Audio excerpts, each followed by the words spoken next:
Hola, bienvenidos todos una vez más a nuestro canal de Joan de Lugo y en esta ocasión a nuestra sección de la Ruta del Náufrago, donde comentamos un poquito, bueno, pues películas, sobre cine, sobre literatura, lo que cuadre un poco. Como siempre me acompaña Dani, bienvenido. Hola, ¿qué tal? Y hoy vamos a hablar un poco de películas, ¿no? De cine y de algunas ideas políticas, como por ejemplo la teoría predatoria del Estado. O también vamos a hablar de otra película donde podemos ver la relación que se establece entre las agencias de inteligencia y los medios de comunicación, ¿no? Y finalmente también vamos a acabar hablando hoy sobre los sindicatos, un tema que nos gusta mucho por estos lares, porque nos encantan los sindicatos. Nos falta sindicarnos, pero eh, en fin, vamos a hablar un poquito de todos estos temas interesantes, pero sobre todo la idea es esa, ver cómo se reflejan en algunas películas, ¿no? Cómo estas ideas aparecen y se desarrollan en algunas películas y así también hacemos alguna recomendación para el fin de semana, Dani? Así que nada, cuando quieras empieza.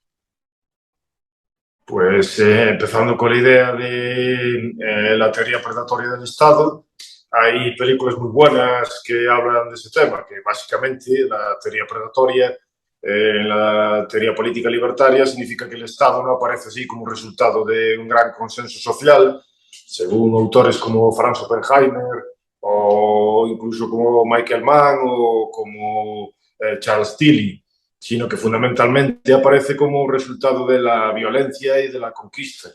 Entonces, en algunas de estas películas se ve como ese proceso, básicamente. También, por ejemplo, se habla, hay autores que hablan de los bandidos estacionarios, que en determinadas, cuando venía la primavera, por ejemplo, y la estación era propicia, pues utilizaban la violencia para atacar a comunidades pacíficas de agricultores. Y algunos autores, antropólogos o historiadores, pues hablan de que cuando estos bandidos, en lugar de ir de forma estacional allí a robar, se descubrían que podían quedarse y cobrarles tributos de forma continua, pues es cuando se forman los primeros protoestados. Y en películas donde se ven este tipo de cuestiones, pues hay bastantes y muy buenas. La primera de ellas, pues, es de Los Siete Samuráis, de Akira Kurosawa, que es Akira Kurosawa es un director japonés excepcional, que no solo hizo películas muy buenas de muchos temas diversos, sino que además influyó muchísimo en la generación de directores norteamericanos de George Lucas y Steven Spielberg y Francis Ford Coppola. Y de hecho, creo que Coppola y George Lucas pues produjeron la última de las películas de Akira Kurosawa, que era Los sueños de Akira Kurosawa, si no me estoy equivocando.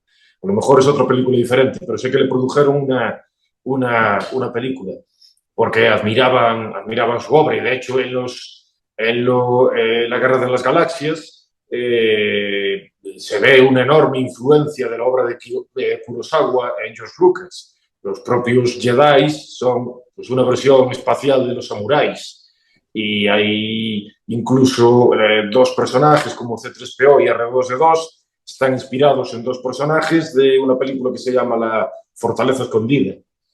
Y una de estas películas que tuvo una gran influencia en la historia del cine, pues es Los Siete Samuráis, donde básicamente se habla de que hay una aldea de agricultores en el Japón feudal que sufre el ataque de una banda de ladrones. Entonces uno de los miembros del pueblo, así que tiene pues un poco más aventurero, pues va a buscar en el exterior ayuda a contratar a mercenarios. En este caso va a contratar a samuráis que no tienen un señor, o sea, como si fueran Ronin. Y entonces contrata, al final acaba encontrando como a 7 que se prestan a luchar a favor del pueblo. Y es una película que no solo plantea esta visión de, primero, que el Estado se puede generar a través de la violencia y de la opresión, sino que además defiende básicamente la idea de contratar defensa privada, porque son estos 7 samuráis los que van a ayudar a defender el pueblo. Y es una película no solo excepcional en todos los términos cinematográficos posibles, sino que además está llena de acción pues eso, cosas de samuráis cortando miembros con katanas y con cosas divertidas y saludables. Y esta película, pues, fue, no voy a decir copiada, aunque si se copia bien yo no tengo ningún tipo de problema, pero se hicieron bastantes remakes. Uno de ellos, por ejemplo, es el de Los Siete Magníficos, que la dirigió John Sturges, que es otro director muy bueno también de Estados Unidos, y en el que básicamente se sustituía el pueblo de agricultores, era un pueblo de mexicanos, los bandidos eran también un grupo de bandidos mexicanos, y los que ayudaban al pueblo pues era un grupo de pistoleros que iban a buscar así, pasando la frontera. Y entonces hay personajes como el de Jules Briner, que es el líder, y Steve McQueen, que es como la mano derecha, y hay estos 7 pistoleros, pues ayudan a los miembros del pueblo a establecer una defensa contra la depredación de la banda de bandidos, que por cierto, me parece recordar que el actor que hace el líder de los ladrones es Eli Wallach, que es además el actor que hizo del feo, en El bueno, el feo y el malo de Sergio Leone. Lo que es curioso porque sería la segunda vez que hace de mexicano, cuando realmente pues era un judío del Brooklyn, de Nueva York. Entonces, en tiempos actuales, pues dirían que eso, deberían decir que es inaceptable, que es como esto como lo del blackface, pero en este caso Mexican face. Y a mí me parece que hace un trabajo excepcional en ambos casos. Y esta película, pues curiosamente, se volvió otra vez, volvieron a repetir, hicieron otro remake, en una película de animación que se llama Bichos, en la que los agricultores, en este caso, son sustituidos por un pueblo de hormiguitas, y las hormiguitas son asaltadas y oprimidas por una banda de saltamontes.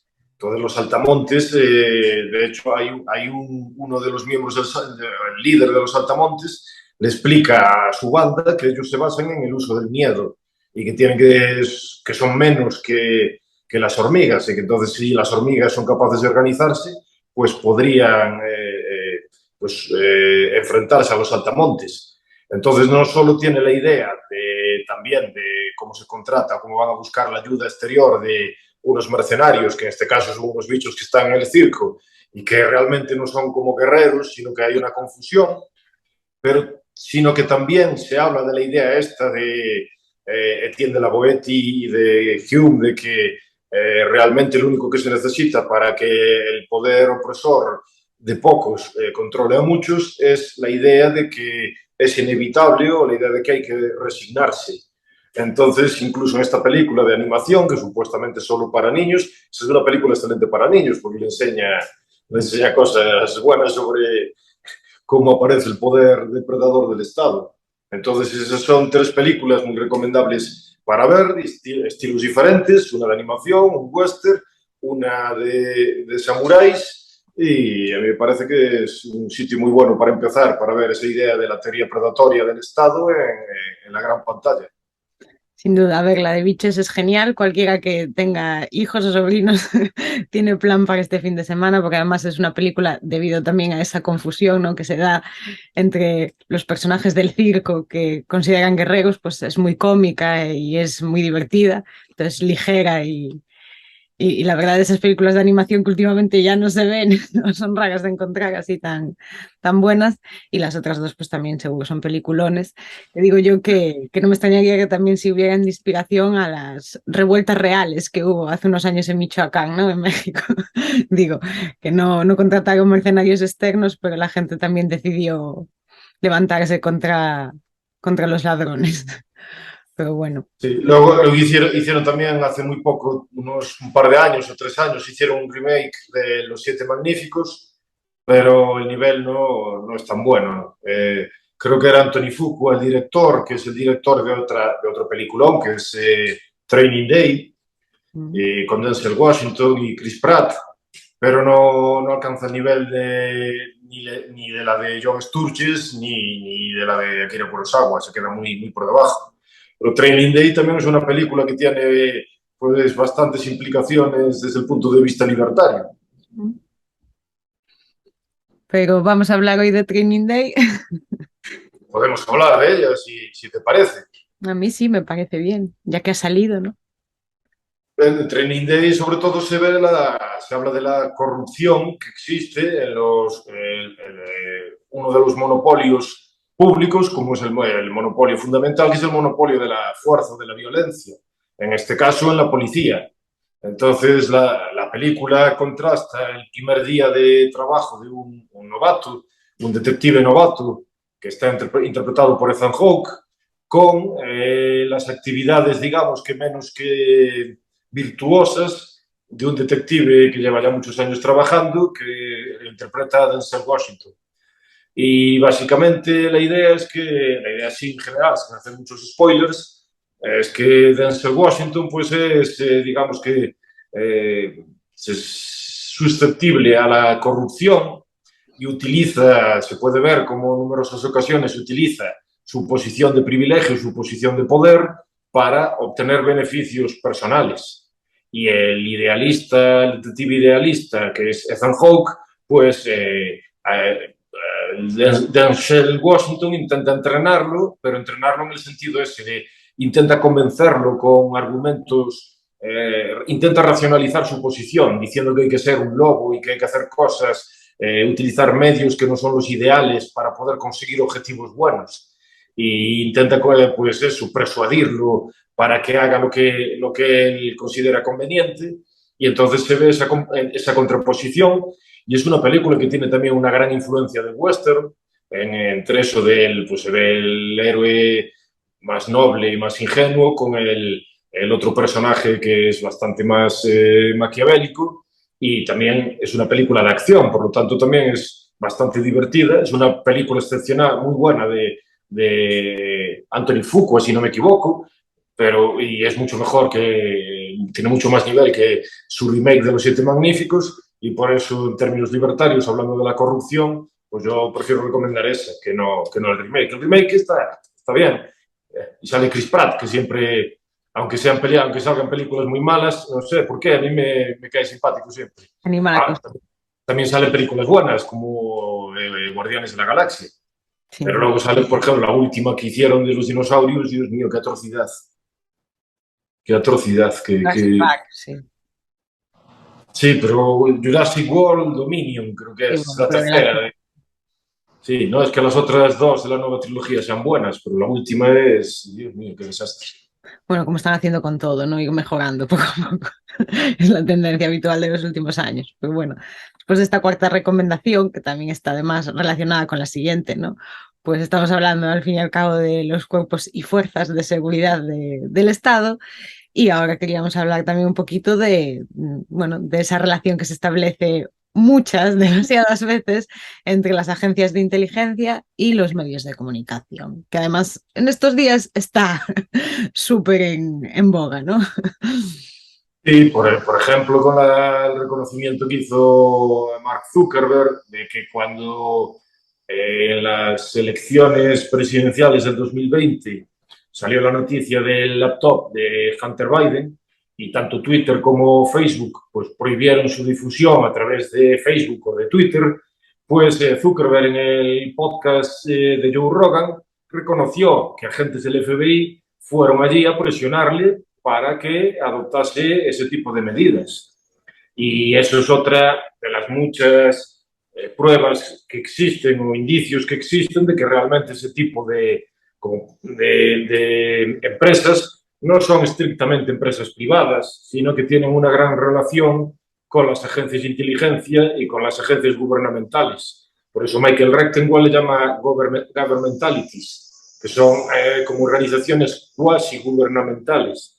Y eso se vio, por ejemplo, también en el caso de cuando Snowden, por ejemplo, hizo esas declaraciones sobre cómo las agencias de inteligencia utilizaban la información que recopilaban las redes sociales con objetivos pues, puramente gubernamentales y de lucha contra el espionaje, pero utilizando información que supuestamente era privada.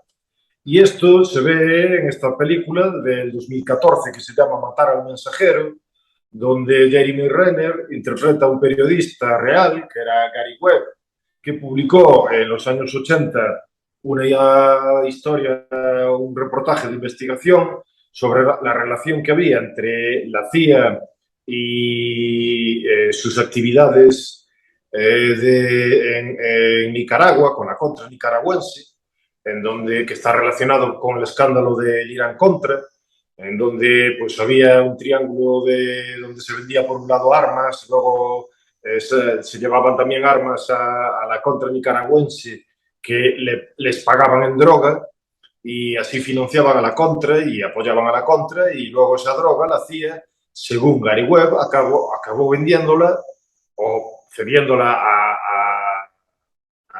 narcotraficantes que la acababan vendiendo en las calles de Estados Unidos, y que dio lugar, según este periodista, dio lugar a la epidemia de crack, de cocaína y de crack cocaine, y que dicen que influyó para la destrucción de muchas comunidades afroamericanas.